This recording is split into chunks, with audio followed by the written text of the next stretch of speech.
మనకు సహాయం చేసే వాళ్ళు ఎవరు లేరు కదా, కష్టం చేసి మనల్ని పోషించే వాళ్ళు ఎవరు లేరు కదా.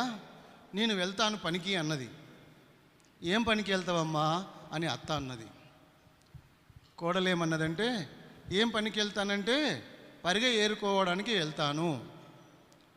పొలాల వెంబడి వెళ్ళి పరిగ ఏరుకొని కొంచెం ధాన్యం తీసుకొస్తే మనము పోషింపబడతాం కదా అత్త. మరి నీవు నేను ఇంట్లో కూర్చుంటే మన పోషణ ఎలా జరుగుతుంది చెప్పు? మనకు చేసి పెట్టే వాళ్ళు ఎవరు లేరు కదా, మగ దిక్కు ఎవరు లేరు కదా, మన ఇద్దరమే కదా. నేను వెళ్తా అత్తమ్మ అంటే అత్త అన్నది, వెళ్ళు బిడ్డ అన్నది. ఆ రోజు రూతమ్మ పొద్దున్నే బయలుదేరి ఓ ప్రాంతానికి వెళ్ళింది. ఆ ప్రాంతంలో ఆవాలు కోస్తున్నటువంటి సమయంలో ఆ పొలంలోకి వెళ్ళి ఆ పొలంలో పరిగ ఏరుకుంటుంది.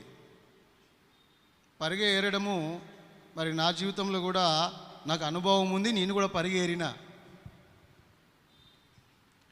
పరిగ జమ చేసి వడ్లు నలుసుకొని సంచి నిండా, ఒక్కొక్కసారి సంచి నిండా వడ్లను జమ చేసి తీసుకొచ్చిన రోజులు ఉన్నాయి. రూతమ్మ కూడా పొద్దంతా పరిగ ఏరుకొని, చూడండి ఇక్కడ 17వ వచనంలో చూడండి, 2వ అధ్యాయం 17వ వచనంలో ఉంది ఏంటంటే, కాబట్టి ఆమె అస్తమయం వరకు ఆ చేనులో ఏరుకొనుచు తాను ఏరుకొనిన దానిని దుల్లగొట్టగా అవి దాదాపు తూమెడు ఆవలాయను. తూమెడంటే బాగానే జమ చేసింది అమ్మాయి. దేవునికి స్తోత్రం, హల్లెలూయా. బాగానే జమ చేసింది. తూమెడంటే ఒక సంచి కదా. తూమెడు